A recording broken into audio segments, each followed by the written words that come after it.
Andrew, thanks again for joining us. This particular month, we're talking a bit about persecution and the preparation for persecution. What are the sort of struggles do you think we're going to face in an Australian context? Yeah, things are different now, aren't they? So we've been largely ignored up until the last 15 years, and it's becoming quite obvious the next bunch of years we will face considerable hostility, not just indifference. And the challenge for us will be the points at which that hostility comes won't be the simple gospel problem. I think that's going to be the challenge is... What do you mean by the simple gospel problem?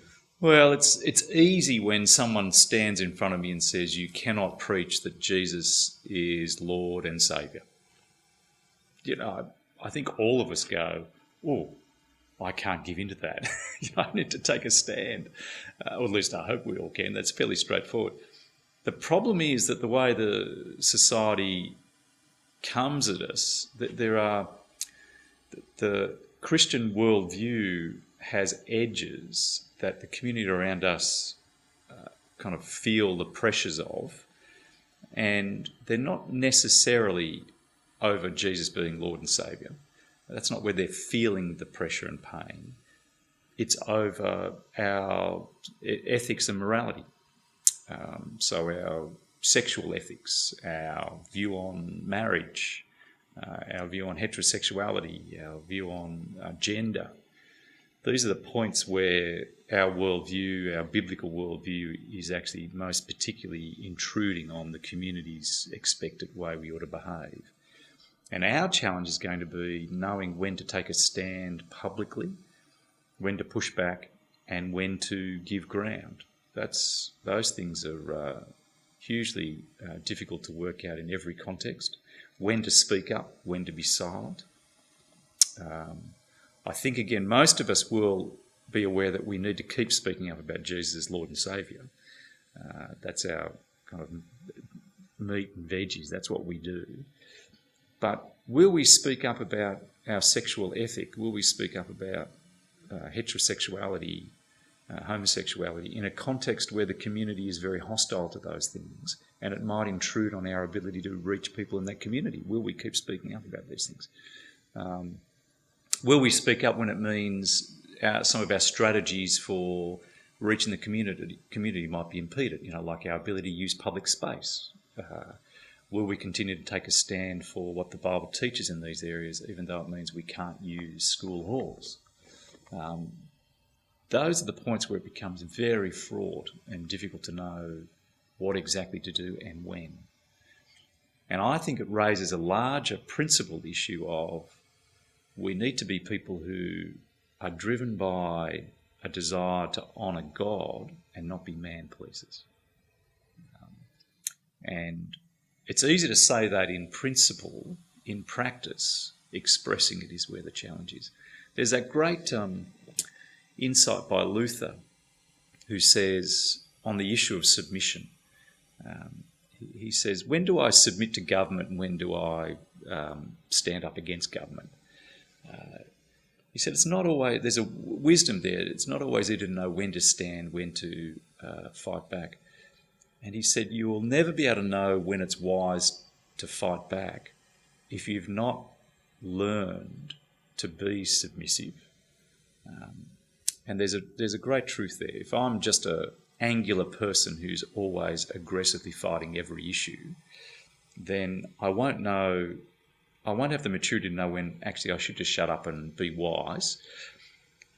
I'd add an extra piece though. If I've never been the person who's known what it is to stand up against the popular thought and be unfriended, create hostility, be disliked, and have to suffer the consequence, if I've never been that person, I won't know when I should stand up in other contexts as well.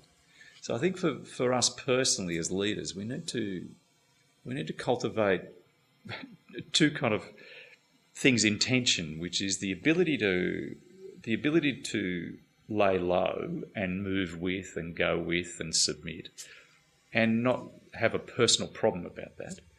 but also the ability to stand up and fight for things even though it makes us unpopular and disliked.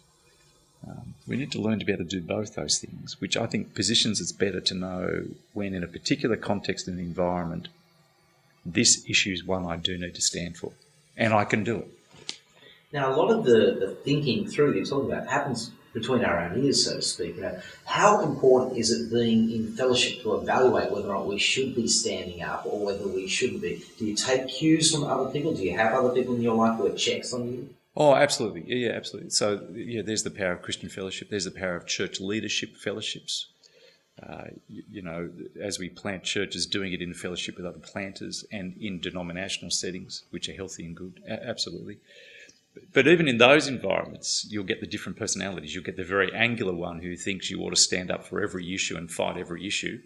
And you'll get the very soft personality who tends to be so empathetic they just want to please those around them.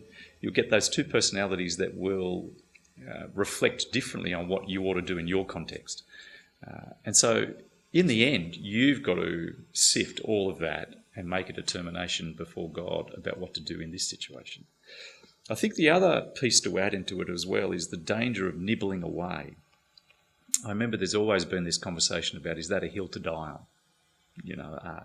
Jesus is Lord and Saviour, yes, but, is the sexual ethic a hill to die on? Is the morality about a hill to die on? They're good questions, but again, be aware of our own propensity to want to avoid conflict and keep claiming to ourselves that that's not a hill to die on. And so slowly what happens is the edges of our convictions get nibbled away so that before we know it, the whole thing's pulled apart and we haven't got anything to say anymore. So these things aren't straightforward and simple. Yeah.